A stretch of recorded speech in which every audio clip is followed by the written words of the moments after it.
Misogyny versus misandry. As we know, misogyny is whenever a man downplays a woman through lyrical exercise, as now we're relating it to hip-hop music. So misogyny in hip-hop music and misandry in hip-hop music. Some examples of that could be Future, talking about how he downplays women and uses women and does what he wants to do. Another example of that misandry could be City Girls, or Cardi B, saying that how they, they have sex with guys, they rob guys, they take guys, they scam, and they're doing all these things. Misogyny and misandry are both negative. But specifically in hip-hop music, us as a black culture, we kind of celebrate both. Whereas men, we'll celebrate Future, we'll rap the songs with him, we believe in what he says, and then we go about our business. But why is it a lot of times that when a rapper like Future does that and we're discussing misogyny, but we don't tap into misandry, which is the same thing that the City Girls are doing, which is both for promoting negativity? Why do you think it's glorified whenever men support misogyny?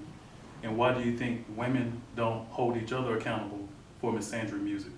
I think because we've grown up in a patriarchal society where men are praised, even down to pay, even down to treatment, and we talked about it a little bit earlier. So I think if you ask me, misandry is almost like a response to misogyny inside of hip-hop music. Mm-hmm. And then also to the point as well, they're telling and documenting their own stories. So if they, and even if you look at hip-hop as well, from my understanding in the beginning, it's taught as political activism, telling your story from streets. And now sort of shift with our generation. But I do think that inside our current situation, that misandry? Misandry, I think it's a response to misogyny. Okay. I just feel like more people would talk about misandry if they even knew that word existed. I was today years old when I ever used the word misandry. You understand me? Right. But I just feel like the negativity in hip hop is always going to be what moves the needle as far as what people want to hear. That's just, a lot of times, that's the music that people gravitate towards. That's got the hardest 808s, and I work at, of course, 102 Jams. A lot of people know that, and there was a time where the music we played, I loved it. You know what I'm saying? Like, I want to hear it at 6 in the morning. And now, as a parent, you know what I mean, and with a bit of responsibility, I'm like, yeah. But the reality is the service, or the demographic that we're servicing, the 18 to 24-year-old, 18, they want to hear that. Right. So my job is to give them what they want, not what I feel like they need. And in that regard, when you were 18 to 24, you wanted to hear about Pop the Molly and I'm Sweating, woo, you wanted to hear about, you know what I'm saying, like all of that. Ocknell had dirty songs in the 90s. Like, so none of that has changed. Nothing's new under the sun. Nothing is new under the sun. It's just a different beat, a different type of melody. Different artist. Exactly. I don't think it's ever going to change, to be honest with you. No. Like, being cool is always going to be cool. And what I'm saying by that, Superfly came out back in the day. So pimps were glorified. 70s, 80s, it never stops. Every chick, they don't want us to call them bitches, but they love to be a bad bitch. You know what I'm saying? Like, that's always praised. And men, we love, quote unquote, bad bitches too. You know what I'm saying? So we watching them, the Skinny Day show on the IG, we love it, tapping that like button. They like us, they like niggas with money, they like established men. So it just, they can say like, they don't want you to call them that, but they want to be it.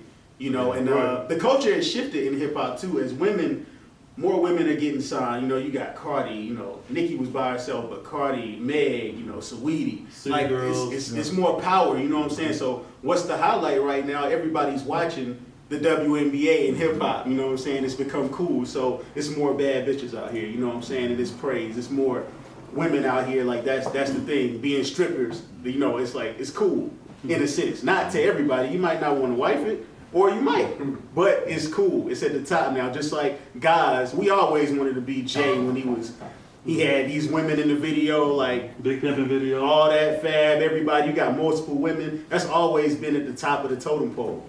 Even though like as we grow and mature, it's like, okay, your individualism, you might want to be different or have a certain type of status, but that's who you want to be in a sense. It's like role models to us. For sure. Honestly, to your point, bro, I think it has a lot to do with the culture. Just not the culture of hip hop in itself, but just the culture of black men and black women in general. Like, men are seen as the provider, you know what I mean? Women are seen as the, they're supposed to be provided for. But now we're in a level of hip hop where, the woman is now the provider, she's pimping the man, and men don't like that, you know what I mean? And that's really, I feel like where a lot of the problems come out of is men like not being acceptive of the way gender roles are changing and how all of that stuff is transitioning, because now we're in a society where you can't say, okay, oh, she talking about me and this, me and that, oh, I need to do 8 figures this year. We can't be mad at that because we was, you know, we've been saying the same thing For you know, years. for years, really for years. So, So. the playing ground. So what you think, Sam? I like what you said, and Misandry being a response, because if you look back, we've been abusing our power for years, and maybe not. I think black men have been doing it, but we haven't been doing it the longest. But I think it is a response. It is like, okay, you guys been doing this to us, so we're gonna do it to you. And like you said, we just don't like it. You know what I mean? It's like we really don't have a problem as long as it's not being done to us. But at the same time, if it was coming towards us, we'd be like, nah, I'm not feeling that. So I just think it's like a, you know, it's a shift. It's a balance thing. They enter our The territory. biggest thing you said in regards to like women calling each other bitches, and they accept it differently whenever a man say that. Do you think a comparison to that is how we say "what's good, my nigga" to each other, but then when a white person says it, we take offense? You think it's comparable? I do think it's comparable in the idea that they're both derogatory. However, you know, one has a totally different connotation to it than the other. You know what I'm saying? Like, but I'm one of those people that I'm not heavy with the nigga word. Like, I'm heavy with intent. Right, that's how I am with my kids. That's how I am with people. Period. Like, your intentions are everything to me. If we're all in a concert and there's a part where everybody's gonna say nigga in a song, I'm gonna be upset if I'm around some white people and I want them to edit themselves. That to me is ridiculous. Right. And the idea that music is music. And I agree with Chico Bean in the idea that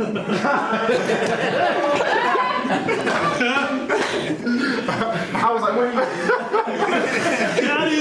No, that's PJ. I agree with Pete. And the idea that it's hip hop though. Hip hop has always been a young person's genre, right? And you only start looking at the negativity in hip hop when you've outgrown hip hop. You know what I'm saying? Like when you're older, that's when you look back and say, that's a little too rough for the kids to be hearing. So all y'all want to listen to is this. You know what I'm saying? But when we were growing up, our parents were saying the exact same things to us. You know what I'm saying? Like, and when they were growing up, their parents were saying the exact same things to them. As far as it being a retaliatory or response to misogyny, I agree with that too, but based on the time frame of hip hop. When hip hop first started, it was a male-dominated industry, so we only talked about what men wanted to talk about. Then when you have women that break into the game in the mid-90s with your Lil' Kims and your Laurens and things of that nature, then you start hearing the Lil' Kim stuff getting a little raspy. Oh, they're talking like that too? Oh, that's fine. Then you got your Eves and you know what I'm saying? And we've progressed too, the now Cardis and Megans and Saweeties and things. So of course you're gonna get more of that because their time in hip hop hasn't been as long as ours, seeing that men started. Right. Also, we have to remember what generation we're living in. Also, to your point, like, sex sales. You know what I mean? Right. And these companies that are at the top, exactly, it sells. So, you know, just like men talking about, oh, I want an FBs and I need a fat ass, yada, yada, yada. You know, they gonna be telling the women to do the same thing. Oh, I want to 8 million. Exactly. So it's no different. And artists don't control the industry. The industry is controlled by a bigger machine, and that machine, you know, these white men, Jews, whatever you want to call it, they are producing the music that is going to sell sex. If they can get them numbers hit, that's what they're going to do. Crime, sex, sales, whatever. What role of streaming do you think has changed hip hop, the playing field of hip hop? Because you no longer have to drop physical CDs anymore. Literally, you wake up, the album drops at midnight on Thursday until going into Friday. Boom, you can download it. So now there's a conversation of like how many streams you got. It ain't focused on album sales anymore. I think it made it a lot lazier. Yeah. You know, there were times we used to, like you said, we used to have to go get the CD. That joint be sold out in all the Best Buys. Right, I think that's the Best Buys trying to find Carter it. Ford We just drop. listen to the Reasonable Doubt joint, Yeah. you know what I'm saying? Or Right. not Reasonable Doubt, the Blueprint joint. Right. You know what I'm saying? I remember going to pick up the Blueprint album. You know what I'm saying? Like, and so from that perspective, it's like, dang, like you don't have to go as hard as a consumer. But you also don't have to go as hard as an entertainer or as an artist. You know what I mean? Like, all you do is put this link out, they go, I don't know how many albums I've downloaded and after the first 2 or 3 listens, didn't really like it, didn't listen to it anymore. But they got credit for the whole album. Oh yeah, right. You know what I'm saying? Like, so it's a win-win for them, and it really is like a microwave society for the consumer. I'm not sure if I like You wanna go ahead, you got it? Yeah, I was gonna say just credit to his point because I think as well as being able to go through those albums and stuff so quickly, it desensitizes us in a way. Like I remember you just had to sit. I remember when Graduation with Kanye came out in 08, you had to sit with it Bad Boy when Good Morning came in. Bro. And then do. But then That was a CD. Yeah, the artwork. CD. But now you can listen to the album while you're driving and your mind isn't even probably fully processing the lyrical content stuff behind it. So that's all I was gonna say. I agree with this. No, yeah, I wanted to hear that point, bro, because that's kind of where I'm going. I'm piggybacking off. I don't really like how we consume music now. It's like a rush of things, you know what I'm saying? Like Dot was saying, like Bondo was saying. I remember like my dad taking me to, we used to go to Sam Goody on Q, and I waited for that 50 Cent, Get Rich or Die Trying. You know, you open it up, you adore the package that it's in, like ripping it off. It was almost like, it's so many facets of this music thing. Like we can't appreciate an album now. You can't, I don't know what our last classic is or if this single is gonna be appreciated because you could be on to another album tomorrow. Yeah. Right. Like when we used to get stuff, like when Blueprint came out, it was like everybody in the high school, everybody, wherever you was at, everybody has that CD in their book bag in their hand right now. Something dropped, you know, like you don't know. You were the cool guy, like DJ. Burn it, bro. burn the copy. That's why I think streaming is so big now, based off the culture of streaming and LimeWire. You know, when we was in high school, I cannot tell you any time that I downloaded anything off iTunes. You know what I mean? So just that culture of streaming, like, and it really benefits the artists. I feel like more so than like the consumer necessarily, because a lot of them they're ripped off not only in their contracts but also in gigs and streaming as well, like they had been previously. So Now, I think go ahead. Question. I'm sorry to cut you off now. My question does misogynistic rap have a place in hip hop? Is it needed? I wouldn't say it's needed. I'm gonna say needed is a tough word. Yeah. Does it have its own category? People have their I own think so, because people go to listen, like you as a man, if you in the mood and you pre-gaming, Right. you ain't trying to put Nas on. Right. Yeah. You gonna put I that wouldn't Future be a- DS2 on. I wouldn't be a Future fan if he wasn't Some Gucci misogynistic. flip. And it's not that I'm misogynistic, but I like to talk that kind of shit sometimes, like while I'm turning up. You know? Right. So I never so dope, but I used to rap all of Jeezy's lyrics. And Yeah. that was Right. the perfect turn. Right. I never took bricks to Florida, but that daggone Port of Miami when Rick Ross dropped it, like I couldn't stop playing it. You know what I'm saying? Like, so it's the vibe and the energy that the music gives you. But like I don't think that it is necessarily hip hop is broken up into different genres and misogyny is one. I think that there are artists that put different misogynistic, if that's a term, verbiage in their music, Right. but I don't think it's necessarily. Like when Future goes through a breakup, they be like, "Oh, this the next album." But Yeah. But look at Mary J. When Mary J. went through her breakup, Same thing. Mary's entire career. Her entire career was Adele heartbreak does that career. too. Yeah. Facts. So She's still big. Nobody wants to see Happy Mary. Right. Like a Happy Mary J. Blige doesn't sell. Even 444 with Jay-Z and Beyonce, like when they do Lemonade and 444, that's when stuff goes. Like, I mean, yeah, we love Crazy and Love too, but you want people love to see other people's demise Yeah. because it softens the demise and the misery that you're going through. Right. Yeah. That's the reality. Misery loves company. That's a And to strong be point. entertained as well. Strong point. Yeah. Strong I feel point. like to be entertained as well. That's why I don't think misogyny and misandry is going to actually go away because I remember staying up to 3 o'clock in the morning to watch Nelly Tip Drill. So when WAP came out, you see these people going, "Oh, I can't believe this is happening right now." Man, we used to watch all kinds of stuff. We I was grew up getting on some the bed. like One. Right. Cassie Hot told me meal. like it. BET After Dark, BET After Dark, all that. And so what female artists would you big up right now, just to big up the women that we may not have talked about? Like for example, like Armani Caesar, that's one of my favorite female artists right now from Griselda. That's my homegirl. She is fire. Like that's my homegirl though. Like we used to work out at the gym together. I remember one That's what's time, up. like I remember one time she danced at a club around here, yo, and I got on my hands and knees and helped her pick her money up. Like I love She her. the homie. That's my She is the homie. homie. Like I love her. You get the Food Line bag out. Yeah, like I was on the phone when they didn't get a one. Who you like, B? Who you like right now, female artists? I do like Meg. I even like Cardi. I like Nicki Pen Game when she got on what was that? Was Monster and she beat Jay and all them boys and Kanye had the best verse on there. You know, even that they. But you think her spot has been taken? Yeah. Oh yeah. I think we in a place now.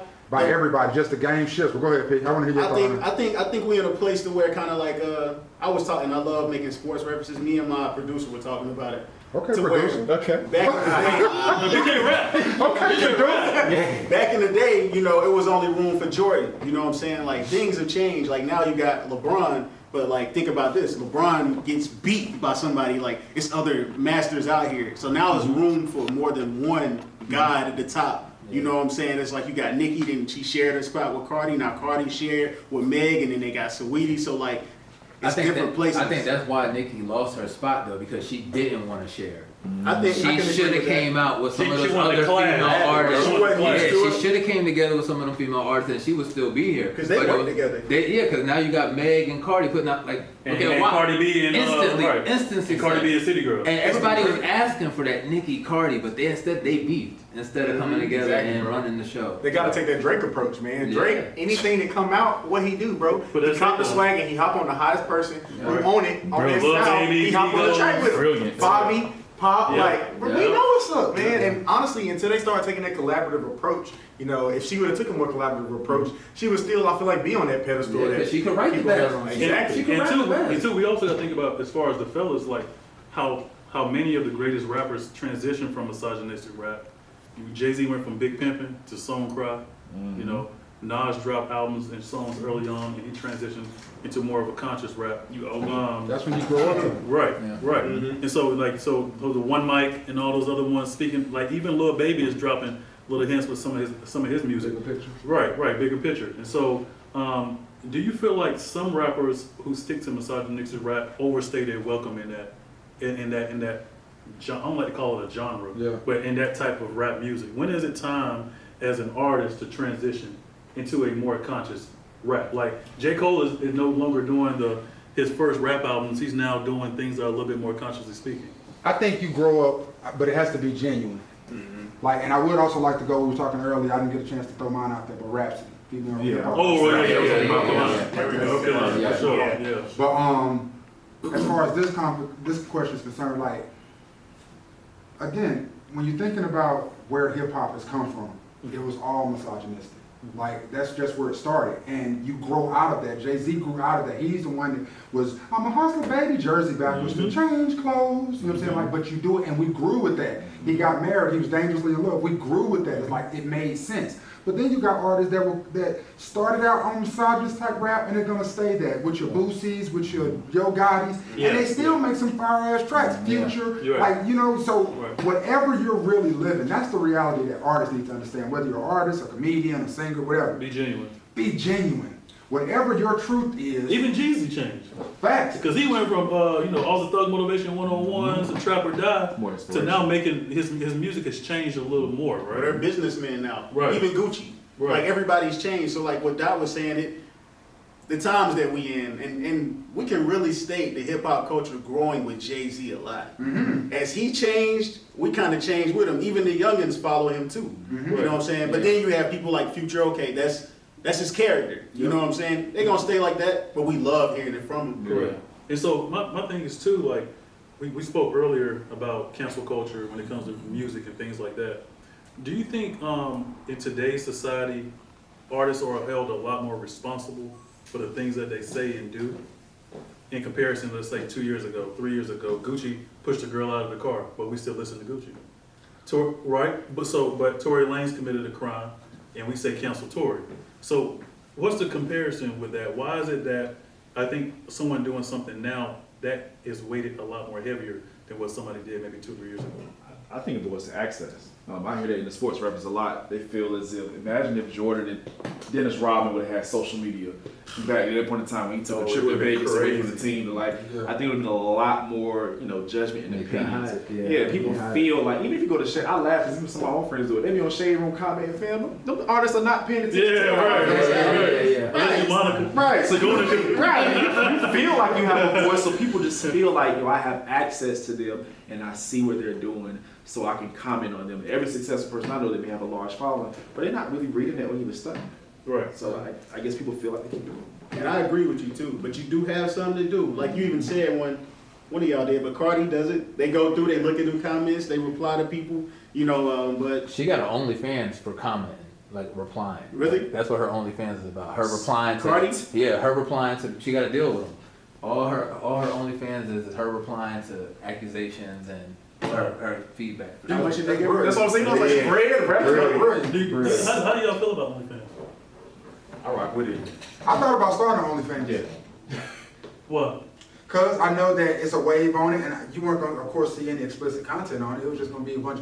I can't dance at all, right? At all, and my kids can't dance, but they think they can. So I was just gonna I was gonna have us dancing on OnlyFans. So like, people like to see and laugh at me dancing, but you're gonna pay for it if I'm gonna embarrass myself. That's how, I think it's just another platform to hustle. And if you gotta hustle, man, listen, work your hustle. So a man or woman, but specifically women, should have the ability and the authority and the autonomy to do what they want to do. Yeah. Without judgment. That's what I say. Your president doesn't think so, but I damn sure think that a woman should be able to do what she wishes with her body. Yeah. It's hers. That goes to another topic too. That's another 30 minutes. I ain't trying to get John mad. That's polygamy been a big one lately, though. But nah, I agree with that because if I was built like The Rock, I would have an OnlyFans. Thirst traps all day. What's that? So, you know, I got to go to the gym with Dot a little bit more. Hey, wheelchair man got an OnlyFans. Yeah. What? Yeah. So what does he do? Go see. So everybody on OnlyFans is like, It's not just and that's why I think society has messed it up, because you hear OnlyFans and you think, oh, this girl's on this stripping. Because that's how it started. Yeah, but That's the root. That's the root. I know a girl, she bought an OnlyFans to watch people make wigs. Because it's almost like a master class at that point. So basically, you bought into my master class, and like you said, working the hustle. Work the Master classes are where it's at in 2020. Yeah. That's one of the best things about this coronavirus, man. It's sat everybody It's birthing a lot of down, business. and it's birthing a lot of business, but it's birthing a lot of hustles. Yeah. Yeah. You know what I'm saying? Like, even if you ain't put in information of Meaningful a business yet, meaningful is making you at least sit back and say, listen, what is it? If all this was gone, what would I want to be doing? Because myself? you're no longer You know what I'm distracted by saying? day parties and brunches and going to the club and lounges. Like, you actually have to physically be at home, Yeah. socially distancing and tapping into your. It took away the Band-Aid. Right. And the week's been trashed, so I'm going out, I'm gonna get drunk, I'm gonna go to brunch, I'm gonna get trashed, and I'll run through Monday through Thursday. It's again. also provided an opportunity for you to look yourself in the mirror too. Exactly. And Some people can't handle it though. You got for people sure. who Who are are actually depressed. Yeah. Yeah. They can't do Because- anything with it. They might not. Because they're attached to the brunching. Like, going to brunch and going to day parties was part of their like weekly routine. But they don't know themselves either. Right. So like absolutely. it's That's what hard for I'm them to saying. step out of the box because now they're forced to sit with themselves and they might not like themselves. Right. You only can watch so much Netflix before you like, dang, I've Before been you on go this couch for a crazy. week straight. You still there? Yes. But overall, man, you know, It's got 9 seasons. misogyny versus misandry, I think the consensus is that everybody should just do what they want to do. But but you have to be responsible as far as when it's time to grow up, when it's time for you to transition, when it's time for you to mature into a man or a woman. You may want to start changing the way you put your music out. Like 5 years from now, hopefully Cardi B still isn't rapping about the same things, especially with her having a daughter. She may be looking at life from a different lens. And so a lot of artists say that, okay, now that I have kids, I don't rap about the same stuff no more. Because, you know, I You might don't. not rap, period. Well, you're right. And so I She's think deep in and politics so now. She's deep in politics, and I think these artists are using their platform to grow their businesses, to push their brands, their boutiques, and other things like that. So hopefully, with the transition with social media, the shift in the landscape, we all would just accept artists for who they are, allow them to explore their creativity and put out music. But I think we also have to recognize the negativity and misogyny and misandry and how it can play a role into our culture. You know? Good.